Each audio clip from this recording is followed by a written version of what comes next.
డబ్బు, అనారోగ్యం, ఉద్యోగం, వ్యాపారం, అప్పులతో బాధపడుతున్నారా? మీకోసమే లాంచ్ యువర్ ఫ్యూచర్ ప్రోగ్రామ్. నమస్తే, వెల్కమ్ టు అవర్ ఛానల్. నేను మీ ప్రియాంకారావు. ఈ రోజు మనతో పాటు ప్రముఖ పొలిటికల్ అనలిస్ట్ కృష్ణకుమారి గారు ఉన్నారు. వారితో మాట్లాడదాం. నమస్కారం మేడం. జగన్మోహన్ రెడ్డి ఐపాక్ టీంతో కలిశారు. అంటే వారితో మాట్లాడినప్పుడు కొన్ని వ్యాఖ్యలు చేశారు. మళ్ళీ అధికారంలోకి రాబోతుంది మేమే, దేశం మొత్తం తిరిగి చూసేలా రిజల్ట్ ఉండబోతోంది. అంటే లాస్ట్ టైం 151 సీట్లు గెలుచుకుంటే ఈసారి అంతకు మించి 22 ఎంపీ సీట్లు గెలుచుకున్నాం, ఈసారి అంతకు మించి మేము గెలుచుకుంటాము అని చెప్పారు. ఇదే నేపథ్యంలో మరొక వ్యాఖ్య ఏంటి అంటే ప్రశాంత్ కిషోర్ మాట మార్చేశారు అంటూ కూడా వ్యాఖ్యానించారు. అసలు జగన్మోహన్ రెడ్డి ఇంత కాన్ఫిడెంట్గా ఉండడానికి రీజన్ ఏంటి? అసలు ఏం జరిగింది అంటారు? అంటే ఆయన అలా ఉండటానికి 2-3 రకాల కారణాలు ఉన్నాయి. ఒకటి, అతి ఆత్మవిశ్వాసం. నిజం తెలిసినప్పటికీ కూడా దాన్ని అంగీకరించకపోవటం, దీన్ని డినయల్ స్టేజ్ అంటారు. ఈ డినయల్ స్టేజ్ ఎంత దారుణమైంది అంటే, మనం మునిగిపోతున్నాము అని తెలుస్తుంటుంది ఓ పక్క, కానీ దాన్ని ఒప్పుకోవద్దు అనిపిస్తుంది ఇంకొక పక్క. పరీక్ష బాగా రాయలేదని తెలుసు, దాన్ని ఒప్పుకోవటానికి ఇష్టం ఉండదు, కానీ ఇంటికి వచ్చి ఏం చెప్తారు? బాగా రాసామని చెప్తారు. ఎందుకంటే తల్లిదండ్రుల దగ్గర నుంచి బ్యాండ్ బాజా మోక్కుండా ఉంటుందని చెప్పి చెప్తారు. అలాగే డినైల్ అన్నమాట. ఇక్కడ కూడా ఏంటి అంటే వాళ్ళకు కూడా మనసులో ఏమనిపిస్తుంది అంటే దాన్ని ఒప్పుకోబుద్ధి కాదు. అందుకు తల్లిదండ్రులతో అబద్ధాలు చెప్పేవాళ్ళు ఉంటారు, బ్యాండ్ బాజా మోగుతుందని చెప్పేవాళ్ళు ఉంటారు. ఇక్కడ జగన్మోహన్ రెడ్డికి 2 రకాల పరిస్థితి ఉంది. ఒకటి, ఒప్పుకోవటం ఇష్టం లేనిది ఒక కారణం. రెండో కారణం ఏంటి అంటే తన పార్టీకి పెట్టుబడి పెట్టిన వాళ్ళు కూడా ఉన్నారు. అంటే కొంతమంది ఎమ్మెల్యేలు, ఎంపీలు టిక్కెట్లు ఆశించిన వాళ్ళకి వాళ్ళ దగ్గర నుంచి డబ్బులు తీసుకుని టిక్కెట్లు ఇచ్చిన పరిస్థితి కూడా ఉంది. వాళ్ళ చేత ఖర్చు పెట్టించిన పరిస్థితి కూడా ఉంది. నియోజకవర్గాలు మార్చేసిన పరిస్థితి కూడా ఉంది. మీరు గమనిస్తే అసలు సంబంధం లేని వాళ్ళని ఎక్కడికో తీసుకెళ్ళేసి, చెవిరెడ్డి భాస్కర్ రెడ్డిని తీసుకొని వచ్చి, అతను చిత్తూరు జిల్లా అతను తీసుకొని వచ్చి ఒంగోలులో పోటీ చేయించి ఇట్లా చేసిన వాళ్ళు ఇప్పుడు వీళ్ళందరికీ ఏంది మా బతుకులు ఇట్లా బండలు చేసావు, నువ్వు మా బతుకులు ఇట్లా చేసావేంటి, మేము కష్టపడి ఇట్ట చేసి సంపాదించిన డబ్బులన్నీ ఖర్చు పెట్టి ఇచ్చేసేసావు. మామూలుగా కొన్ని పార్టీల్లో ఏంటంటే కాంగ్రెస్ కావచ్చు, తెలుగుదేశం కావచ్చు, ఇట్లాంటి పార్టీల్లో ఏంటి అంటే పార్టీ నుంచి వాళ్ళకి ఎన్నికల ఫండ్ పంపిస్తారు. కానీ వైఎస్ఆర్ పార్టీలో అట్లా లేదు. వీళ్ళు సీటు కొనుక్కుంటానికి డబ్బులు పెట్టాలి, తర్వాత ఖర్చు పెట్టుకుంటానికి కావాలి. ఎందుకు? తర్వాత ఫ్రీ లైసెన్స్ ఉంటుంది డబ్బులు సంపాదించుకోవడానికి. జనాల డబ్బుల్ని, సహజ వనరుల నుంచి పిండే డబ్బులు, ఇలా రకరకాలు. ఇప్పుడు మనకు తెలిసిందే కదా, ఇసుక మాఫియా, లిక్కర్ మాఫియా, మళ్ళీ మైనింగ్ మాఫియా, ఇవన్నీ మాఫియాలే కదా. వీటిలో డబ్బులు సంపాదించుకోవచ్చు. ఆయనదేం పోయింది? ఆయనది కాదుగా. పాత రోజుల్లో ఎవరో అన్నారంట, నాది కాకపోతే ఢిల్లీ కాశీ దాకా దేకు అని చెప్తాడు. అట్లా చెప్పాడు కదా. వాళ్ళందరిలో తిరుగుబాటు ఎక్కడొస్తుందో. ఇప్పుడు రేపు జూన్ 4వ తారీఖు వరకు దీన్ని ఈ విధంగా కాపాడుకోవాలి. పైగా ఇతను ఇలా చెప్పబట్టే గొడవలు జరుగుతున్నాయి ఇంకా కొన్ని చోట్ల. మనం అది గమనిస్తున్నాం కదా. కార్యకర్తల ఆత్మవిశ్వాసం ఎక్కడ దెబ్బతినకుండా ఉండాలి అంటే మనం బాగున్నాము, ఫీల్ గుడ్ ఫ్యాక్ట్ చూపించాలి. మనం వీఆర్ షైనింగ్. ఒకప్పుడు పాత రోజుల్లో కూడా పాలిటిక్స్లో ఈ డైలాగులు ఉండేవి.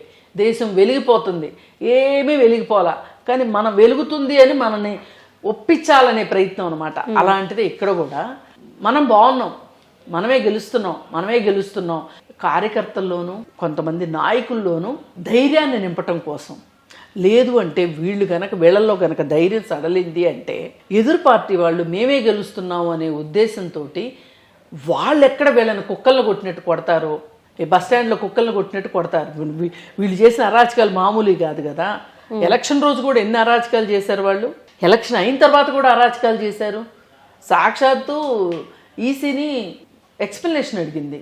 ఏంటి గొడవలు, ఏంటి, ఎందుకు ఇట్లా జరుగుతున్నాయి, ఏంటి, దీని మీద మాకు ఆన్సర్ చెయ్యండి అని చెప్పి. అంటే ఆ పరిస్థితి ఇలా ఉంది కదా, దీన్ని ఇలా ఉంచాలి కొన్నాళ్ళ పాటు. అది జగన్మోహన్ రెడ్డి ఉద్దేశం. లేదు అంటే గనక తనే నైరాశ్యంలోకి మునిగిపోతే గనక, కార్యకర్తలు కూడా నైరాశ్యంలోకి మునిగిపోతే మన పార్టీని దెబ్బతీసే విధంగా ఎదురు పార్టీ వాళ్ళు రెట్టించిన ఉత్సాహంతో ముందుకు వచ్చారనుకో, మన వాళ్ళ పరిస్థితి ఏంటి? ఇలా ఇన్ని రకాల ఆలోచనలు జగన్మోహన్ రెడ్డి చేత ఈ విధంగా అబద్ధాలు చెప్పించే పరిస్థితి కల్పించినాయి. అసలు మామూలుగానే ఎలక్షన్ల మొత్తంలోనే ఎన్నో అబద్ధాలు చెప్పి చెప్పి చెప్పి ఆ అబద్ధాలకి కొనసాగింపు ఈ అబద్ధంగా చూడాలి తప్పితే ఇలా ఈయన చెప్పినంత మాత్రాన నిజంగానే సీట్లు వచ్చేస్తున్నాయేమో, వీళ్ళకి 151 కాకుండా ఇంకా ఎక్కువ వస్తున్నాయేమో. పైగా వీళ్ళకి ఒక డైలాగ్ ఉంది కదా, మాటలొచ్చు కదా అని ఒక dialogue, why not 175, why not 175 అని తమ శ్రేణుల్లో ఉత్సాహాన్ని నింపటానికి వాడిన మాట ఏదైతే ఉందో ఇవాళ కూడా అదే మాట. అంటే మరీ వై నాట్ 175 అనుకోకుండా 151 కంటే ఎక్కువే వస్తాయి. ఆ ఎంత ఎక్కువ వస్తాయి అనేది చెప్పట్లేదు.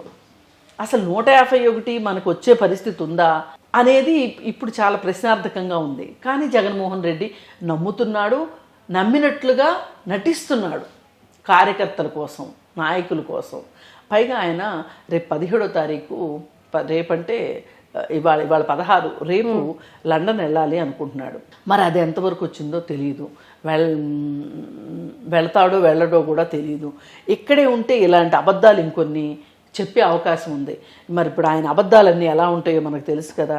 చెన్నైలో పోర్ట్ ఉంది కాబట్టి చెన్నై అన్నారు, బొంబాయికి పోర్ట్ ఉంది కాబట్టి బొంబాయి అన్నారు, కలకత్తాకి పోర్ట్ ఉంది కాబట్టి కలకత్తా అన్నారు.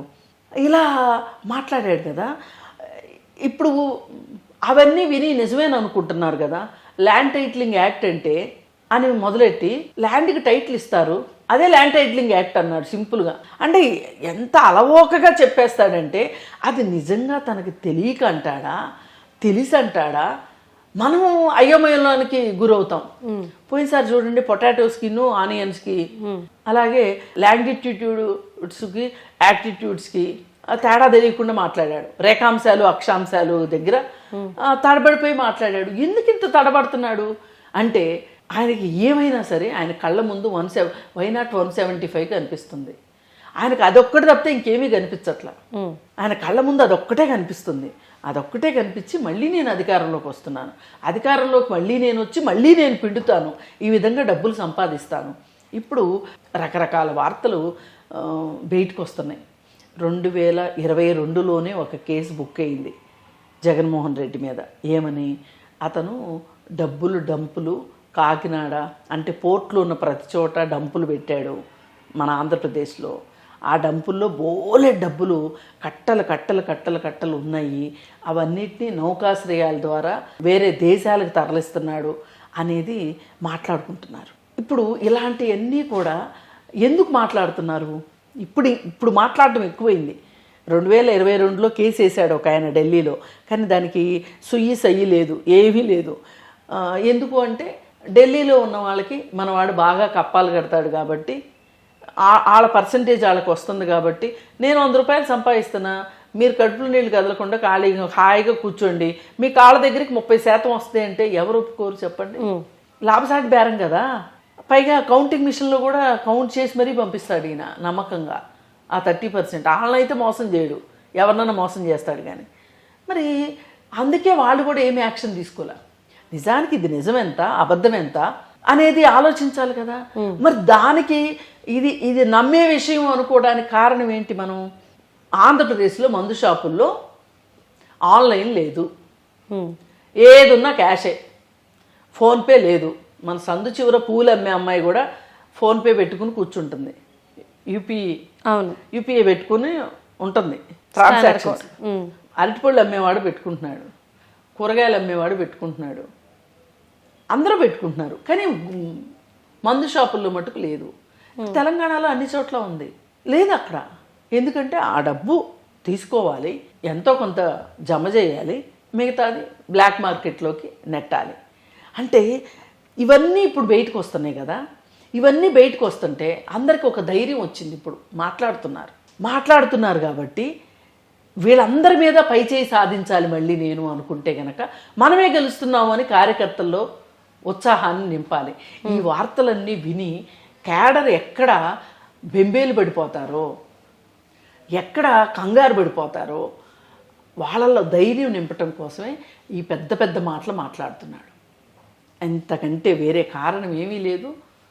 ఒకటి కార్యకర్తల కోసము, అంటే కార్యకర్తలను రక్షించుకుంటేనే కదా తను ఉండేది. ఇప్పుడు నిన్న మొన్న ఎలక్షన్స్ టైంలో కార్యకర్తలకు ఎంత ధైర్యం ధీమా లేకపోతే ఆ దాడులు ఏంటండి అసలు. ఒక్కొక్క చోట చూస్తుంటే సినిమాల్లో చూస్తున్నట్టు ఉంది తప్పితే మామూలుగా ఈ నాగరిక ప్రపంచంలో మనం ఇలాంటి ఎలక్షన్ ఎప్పుడు చూడలే మనం.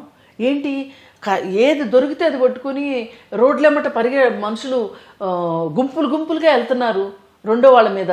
ఆ రెండో వాళ్ళేమో ఎక్కడెక్కడో దాక్కుంటున్నారు.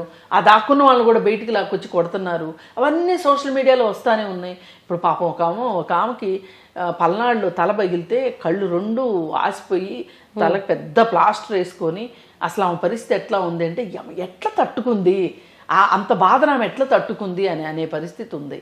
అంటే ఇన్ని దాడులు మీరు చేసి ఇప్పుడు కూడా దాన్ని కొనసాగించాలని ఈ రోజుకి దాడులు కొనసాగిస్తున్నారు. మీరు దాడులు చేస్తూనే ఉన్నారు. ఈ దాడులు చేయడం కోసమే తమ కార్యకర్తల్లో సానుభూతి పరులలో ఉత్సాహాన్ని నింపటం కోసమే జగన్మోహన్ రెడ్డి అబద్ధాలు ఆడుతారు. Thank you so much. Thank you.